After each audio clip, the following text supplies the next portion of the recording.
It is Thursday, March 26th. We are operating in a new reality, and I'm Charlotte here from the Volsch team, Peaceful Apple Valley, coming to you live and electrified with my friend Brad Evans. And today we are talking about a new way of being in our world and how to be productive in a at-home scenario. And some of you are at home joyfully working because you are working and getting a paycheck, in fact. And but then sometimes you have this overwhelm factor of, but how do I do this and be effective? And sometimes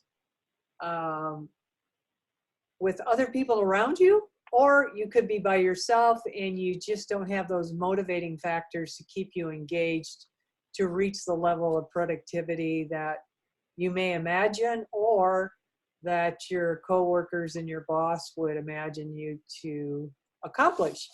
And so Brad has been very successful in business, and he's been in the top 1% in the nation repeatedly. He's a great dad of 2 littles and a husband to his beautiful wife, Ashley. And he's incorporated working from home over the years. It's not new to him just in the last week or two. And he's done it from no kids to very tinies to now some littles. I think they're like 4 and 7 now, Brad? Correct. Actually 4 and 8. 4 and 8. Okay. So welcome, Brad. Thanks for joining me today. And you've always been an inspiration by how you put your family first and how you have an amazingly successful business year after year in conjunction with that. Do you have a specific to-dos for yourself in your morning time before you're started to be interrupted by your family? Yeah, so like my morning routine is, I wake up about 5 a.m. And right off the bat, I'll go outside and I'll just walk around the block and put on my headphones and listen to music, and then I'll come back and to my computer. I'll log in, and then I'll read the news for 15 minutes. After I read the news, I don't want to even know about the news. I just get my morning news and then I'm done. And before I've had the TV on, why everything's been going on, and I just shut it off. I read the news in the morning, and then I focus on my work. So the first thing I do every morning is I look at my calendar, and then I review my to-do list.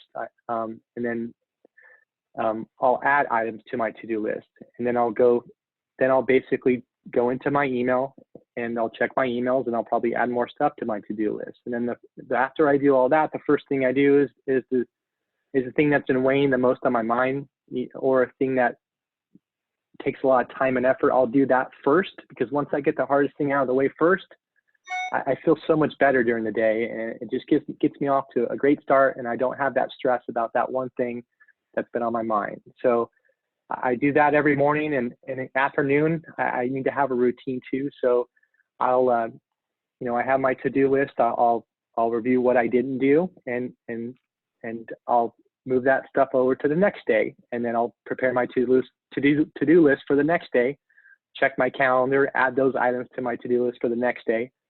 And then when all work is done, I shut my computer down, I put my work stuff away, and I'm done. But I think it's important that you have that morning where you have a to-do list, and then in the afternoon, you're also reviewing what you didn't do or what you did do, and then carrying that over the next day and just having that completion at the end of the day. There's so many good apps out there. I use, I've been using this pad of paper for the last 10 years, and every sheet is a new day, so I can always go back and see what I did the previous day. There's also an app called Todoist. It's one of the most popular apps out there, and it works on every device, your Outlook, your cell phone or whatnot. But I started using that now to store everything. But yeah. Cool. I like that. So what you mentioned was to eat the frog in the morning. That's that biggest project that's weighing on your mind that you know needs to be completed. And or maybe it's a piece of a very big project that you've delegated to yourself to get accomplished today. So doing that first, you're absolutely right. It just kind of re-energizes you to go on to the next thing, and it gives you an inner feeling of completion that's so important in keeping your momentum going. And also, what I've discovered is by implementing these morning rituals and to-dos and following ups, it keeps your mental health in check too, so that you're not distracted easily on all the multiplicities of distractions that we have in our world Right. today and always. And it keeps you on track with where you're headed and what you're trying to accomplish. So that's great. And the other thing that you mentioned was at the end of your day, looking over what do I need to do first tomorrow, setting that up. It kind of clears the brain so that you're not processing that over and over throughout the rest of your day. It's not cluttering your thinking when you're trying now to devote family time. That's done. I kind of equate it, and I learned this from my friend and coach Joe, that it's like when you're in the restaurant business, and if you're the grill cook, at the end of your shift, you take out the black brick and you brick off the grill and you clean it off so it's all clean, ready for eggs in the morning. And so you're cleaned off, your desk is in order, you're ready to go the next day. And that's just a great way to, again, bring completions into your life, which is, it just activates those, what do you call it? Those endorphins in your head and your body to keep you going, just like going out and doing that morning walk or that morning run. So, and that's another thing, you know, do something physical every day, whether it's a run, a walk, getting outside, doing lunges. I was doing that this morning with squats and runs, and it's just, it's another brain invigorating and mind calming activity that's really important. There's many spokes to us as human beings, and that's just another one that's very good at calming and centering and starting your day off well and making us better for all the people that we're serving. And so then the productivity level is amazingly high at that time of day. And if you can set yourself up to rise earlier than the rest of your household, your amount of creativity done is going to be exceptional. And I'm just wondering, what comes to mind first when you think about conveying to the people that we're sharing with today? What would be the first thing or the first step that you would share with that end result of productivity being out there? What would be the first step that you would encourage people to take? Well, thanks for having me, Charlotte. So the first thing I did when we started, when it was mandatory where we had to work from home, is the first thing I did is I checked my internet speed. That's the first thing I did. You can go to fast.com, and then you just click a button, and it tells you your download speed and your upload speed. And then once I knew what that number was, I went to my internet provider's statement, and it tells me on there what my speed should be. And of course they weren't there. So I called the internet company, and I'd been a customer for over 5 years, and I had the lowest speed, and they just hit a button and my speed went up like that. That's the first thing I did.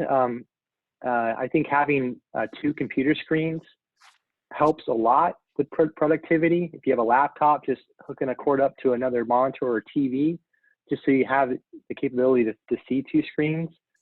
A Bluetooth, having something that you can put in your ear and not have to hold your phone up, and that's been a huge productivity mover for me. And then just implementing, video chat and FaceTime to my process, that's helped a lot. But if you don't have the tools you need to be productive, regarding IT, I think just calling your company and letting them know that you need this stuff to be able to work better and be more efficient. And I bet you your company will definitely provide you anything you need. But the IT part, that was the biggest thing for me. That is a great tip, Brad, that I never ever thought about. I personally have real high speed internet with FiOS, and but I do recall the days of not having that, and up speed and down speed being a big issue. Yeah. So thank you for that. That's a great hot tip I didn't even think about myself. I'm curious, what opportunities do you see for operating with a family surrounding you and being effective and productive? Yeah, that's obviously a big one because everyone's at home, and you know, these our two kids, they started their online courses at school, but you know, that's only a few hours out of the day. Luckily, my wife is able to help with a lot of that stuff and keeping them busy.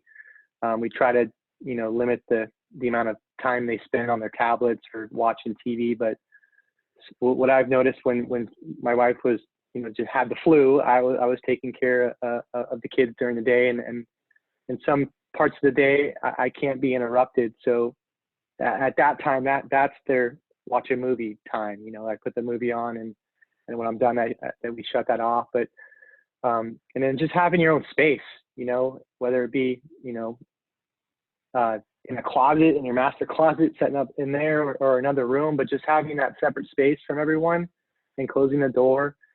And then just taking breaks. Like in my business, you know, I do a lot of tasks, a lot of things, one after another. So I'll do a couple big things, and then I'll stop and then just take a break for 5 minutes and go hang out with the kids. And that, just that 5 minutes alone, you know, it refreshes my mind. It makes me feel better. And then just taking those breaks, I think, is important, just for 5 minutes. And then, you know, at lunch, get outside, go walk. Those sort of things are important to me. And just having like a morning routine and an afternoon routine, and just being consistent. I'm waking up earlier than I've ever done now. And I think it's a good thing, because you can wake up before the kids are awake. You can get a lot of stuff done before the day even starts. So I think that's big too. Those are really good tips. So I heard you say to have a separate space, and I totally concur with that. Have a place that you can go to and not be disturbed. Maybe even put up a sign if you have older kids that says "Don't disturb." When they see that sign, that's when you can't be. And sometimes they will anyway, but it will deter it from being automatic. And then another key thing that you mentioned was to take breaks. And it's key and critical to take breaks, even when you're in an office environment, to recalibrate your brain activity and to just refresh your creativity and your thought process. But I like how you mentioned doing that in conjunction with, you know, deep working for maybe an hour and a half to 2 hours, then breaking and coming back. So you're at a point of completion before you take that break. Right. You don't have to spend a lot of time trying to remember where was I. And then also you mentioned having systems or rituals in place, so that you're implementing now a morning ritual, maybe a midday and evening, so that you're keeping yourself in touch with what you're doing as opposed to just existing. And I love that thought of having, you know, taking advantage of those morning hours, and especially if you're a morning person. And Charlotte, can I add one more thing? Absolutely. I played sports growing up, and one of the things I've never tried, is yoga. You can go on YouTube, and I just searched beginner yoga to relieve stress and anxiety, and there's like 10-minute videos or 15-minute videos, and I started doing that every day too. Just that 10 minutes after just doing that, just the basic stuff and stretches, and you feel so much better. So I've been doing that a lot. Like when I feel the anxiety coming on, or I've been resorting to that a lot too. Yoga. Great tip. I love that. Yeah, yoga. And that's something you can even do with your kids. Yeah, they try. It makes for good pictures. Mm-hmm. So awesome. Well, thank you so much for being here with us again, Brad. I was just curious if you had any parting thoughts to leave with the folks that are going to be listening and watching this as they're looking at maybe how they're working from home or how they're just working together at home in a new way of living. Yeah, I think just dressing nice, from the waist up. That's what I'm doing. I feel better. I feel more confident when I do my hair and actually I feel like I'm going to work and eating better. Now that we can't go to the fast food restaurants and we can make our own food and just eating better and I'm drinking a lot more water now. I'm trying to just keep myself healthy and just be grateful. Like there's so much stuff going on. It's just try to be happy and just spread that joy and help people. So but that's all I got. That's great. And that's just so you're always an inspiring and joyful person. So good to see how you're constantly feeding your inner self to make that continue to be. So if this is your first time here, just know we'll be back with more tips, insights, and updates to help you maintain in this new reality. And thanks for joining us today. Thank you, Charlotte. Comment below on Thank anything you, that Charlotte. you may be doing that's different than what you heard today that the rest of the tribe could benefit from too.